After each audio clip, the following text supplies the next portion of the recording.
নমস্কার, কেমন আছেন সবাই? এই মুহূর্তে বাড়ির আশপাশটা সবুজ হয়ে আছে। আজকে বৃষ্টিটা কিছুটা কমেছে, তাই একটু বাজার করতে যাচ্ছি। প্রথমে সবজি নেওয়ার পালা। এই বর্ষার মরশুমে এত সবুজ শাকপালা সবজি হয়, দেখতেও ভালো লাগে আর খেতেও দারুণ লাগে। সবজি কেনার পর চলে এসেছি মাছ বাজারে। এই বর্ষাতে দারুণ দারুণ সব টাটকা মাছ উঠেছে। তার মধ্যে থেকে আমি কিছু নদীর চিংড়ি নিয়ে নিলাম। এছাড়াও এখানে প্রায় সব মাছই টাটকা দেখে মনে হলো।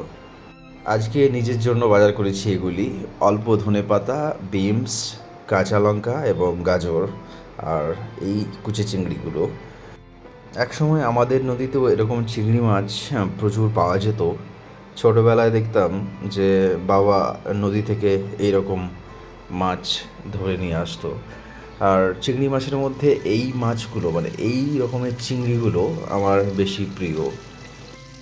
মাছগুলোকে পরিষ্কার করে জল দিয়ে ধুয়ে নিচ্ছি এবং তার সাথে সাথে যে মশলাগুলো সেগুলো বানিয়ে নিচ্ছি। চিংড়ি মাছটাকে আজকে আদা রসুন দিয়ে কষে তৈরি করব। তার জন্য আমরা প্রথমেই আদা রসুন ব্যবহার করতে পারি। আমি একসাথে আদা রসুন এবং কাঁচা লঙ্কাগুলোকে নিয়ে একটু পিষে নিচ্ছি। 5 থেকে 6 মিনিট এইভাবে থেঁতলানোর পর আদা রসুন আর কাঁচা লঙ্কাটা একটা পেস্টের মতো তৈরি হয়। মশলা বাটা হয়ে গেলে আমি কিছু সবজি কেটে ধুয়ে নিয়েছি। তার মধ্যে আলু রয়েছে, গাজর রয়েছে এবং বিনস রয়েছে। সবজিগুলি আমি শেষের দিকে রান্না করব। তার আগে চিংড়ি মাছটাকে ভেজে নেব। চিংড়ি মাছটা সরষের তেল দিয়ে অল্প অল্প করে লাল লাল করে ভেজে নেব।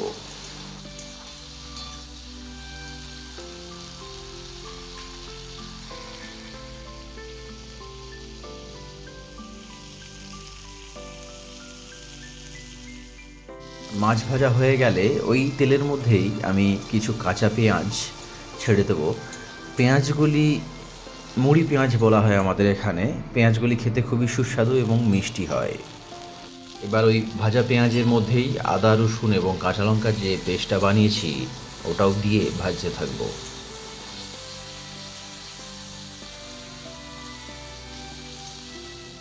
অল্প পরিমাণ হলুদ গুঁড়ো এবং লঙ্কা গুঁড়োর একটা পেস্ট তৈরি করে রেখেছিলাম, সেটা ওর মধ্যে মিশিয়ে আবার কষতে থাকবো।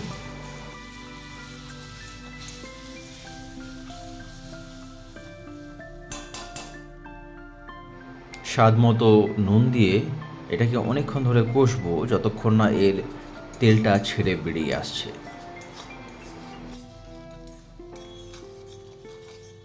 এরপর মশলা থেকে যখন তেল ছেড়ে বেরিয়ে আসবে, আমি অল্প কিছুটা জল ব্যবহার করব, কারণ একটু গ্রেভি গ্রেভি টাইপ যেন হয়।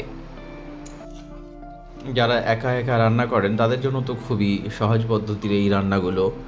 আমরা যারা বাইরে থাকি তারা এইভাবেই মাছ মাংস রান্না করি। মশলা প্রায় কষানো হয়ে গেলে চিংড়ি মাছগুলো ওর মধ্যে দিয়ে আবার কষতে থাকবো অনেকক্ষণ ধরে। এই মরশুমে কষা কষা এবং স্পাইসি রান্না খেতে সবারই ভালো লাগবে, কারণ ঠান্ডা ওয়েদার, বাইরে বৃষ্টি মাঝে মাঝে আসছে এবং যাচ্ছে।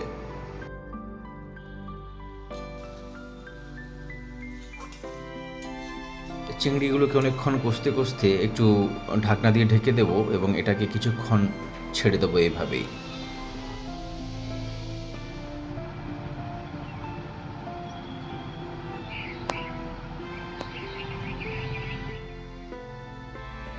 কিছুক্ষণ পর ঢাকনা খুললেই চিংড়ি মাছ রেডি এবং এটার উপর আমি ধনেপাতা ছড়িয়ে দিচ্ছি। ধনেপাতাটা প্রথমেও আপনারা ব্যবহার করতে পারেন, দারুণ লাগবে খেতে। এই চিংড়ি মাছ কষা আপনারা বাড়িতে একবার অবশ্যই বানাবেন। এরপর যে সবজিগুলো কেটে রেখেছি সেগুলো ভেজে নিচ্ছি।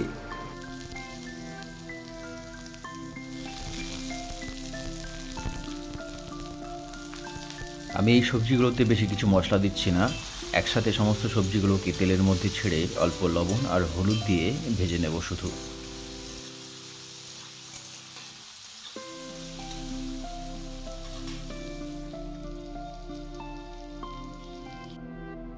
রান্না কমপ্লিট, এবার খাওয়ার পালা। আজ রয়েছে গরম গরম ভাত, চিংড়ি কষা এবং 3 রকমের সবজি একসাথে মিশিয়ে ভাজা।